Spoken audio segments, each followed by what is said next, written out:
शादी वाले दिन जब औरत दूसरी बार शादी कर रही थी तो बारात की गाड़ी एक पुरानी टूटी फूटी वैन निकली। उसकी छोटी बहन जो उसी दिन शादी कर रही थी ये देख के हंसने लगी। वो बोली कि जब तू सेकंड हैंड प्रोडक्ट है तो तुझे सेकंड हैंड गाड़ी ही मिलेगी। इतना बड़ा कॉन्ट्रास्ट देखकर औरत का चेहरा एकदम जम गया। जब वो आदमी के घर पहुंची तो अचानक एक मुर्गी उड़ के उसके फेस पर आ गई। वो डर कर पीछे हटी और आंगन गंदा और बिखरा हुआ देखकर चुपचाप खुद को एडजस्ट करने लगी। ये शादी एक्चुअली दादा ने फिक्स की थी। असल में वो आदमी से शादी छोटी बहन की होनी थी क्योंकि उसके फैमिली पर उस आदमी के दादा का फेवर था, लेकिन छोटी बहन ने उसको मना कर दिया क्योंकि वो गांव का फिश बेचने वाला था। घर में उसको ज्यादा इंपॉर्टेंस मिलने की वजह से उसने अपनी विधवा बहन को उसकी जगह शादी करवा दी और खुद एक अमीर बिजनेसमैन से हैप्पीली शादी कर ली। लेकिन लड़के के पेरेंट्स उस औरत से बहुत खुश थे और उसको बड़े प्यार से खाना खिलाया। सास ने तो उसको चांदी की चॉपस्टिक्स भी दी। औरत एकदम शॉक्ड रह गई। उसने सोचा भी नहीं था कि गांव में इतना ध्यान दिया जाएगा। सबसे ज्यादा उसको तब सरप्राइज हुआ जब उसने टेबल पर रॉयल क्रैब और ऐसे डिशेस देखे जो सिर्फ 5 स्टार होटल में मिलते हैं। लड़के की मां ने बड़े नॉर्मल तरीके से कहा कि ये तो सिंपल घर के खाने हैं, उम्मीद है तुम इन्हें इग्नोर नहीं करोगे। तभी लड़का अंदर आया। दोनों ने एक दूसरे को तुरंत पहचान लिया। कुछ दिन पहले वही लड़का एक बूढ़ी औरत की चाल का शिकार हो गया था जो झूठ मूठ गिर गई थी और उस पर $20,000 का कॉम्पेंसेशन ऑलमोस्ट डाल ही दिया गया था। लेकिन तभी ये औरत वहां पहुंची, अपने मोबाइल से सब रिकॉर्ड कर लिया और उसको इनोसेंट साबित करने में मदद की। वो बूढ़ी औरत पकड़े जाने पर भाग गई थी। अब जब लड़के ने देखा कि वही औरत उसकी वाइफ है तो उसने उसे एक वेलकम गिफ्ट दिया। औरत ने जब रैपर पर मछली के स्केल्स देखे तो उसने सोचा कि शायद अंदर फिश की चीजें होंगी, लेकिन उसने स्माइल करते हुए एक्सेप्ट करने का सोचा। जैसे ही खोला तो अंदर गोल्ड ब्रासलेट निकली। लड़के ने समझा शायद उसे पसंद नहीं आया तो उसने एक और बॉक्स निकाला जिसमें डायमंड्स थे। लड़के की मां ने फिर भी बड़े हम्बल अंदाज में कहा कि घर के पास ज्यादा रिसोर्सेज नहीं है, उम्मीद है तुम बुरा नहीं मानोगी। औरत को अब डाउट होने लगा कि क्या सच में ये लोग सिर्फ फिश बेचते हैं। जब उसने कंफर्म किया तो लड़के ने उसे अपना फिश फार्म दिखाया। वो इतना बड़ा था और पूरी तरह उसका खुद का प्रॉपर्टी था। वहाँ के सारे पानी के सोर्सेज भी उसके कंट्रोल में थे। औरत सरप्राइज से उबर भी नहीं पाई थी कि लड़के ने उसे एक कार्ड थमाया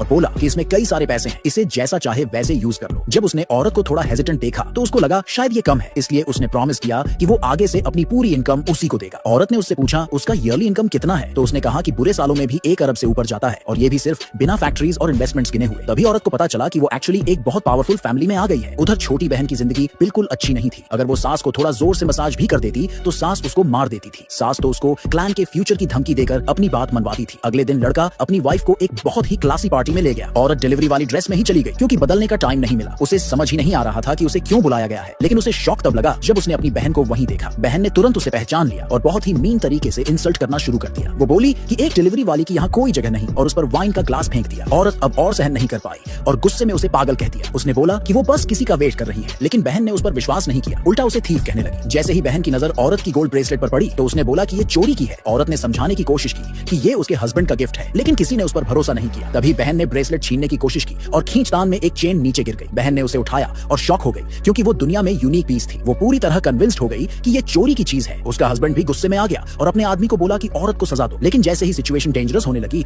लड़का वहां आ गया और अपनी ठंडी और पावरफुल आवाज में सबको रोक दिया।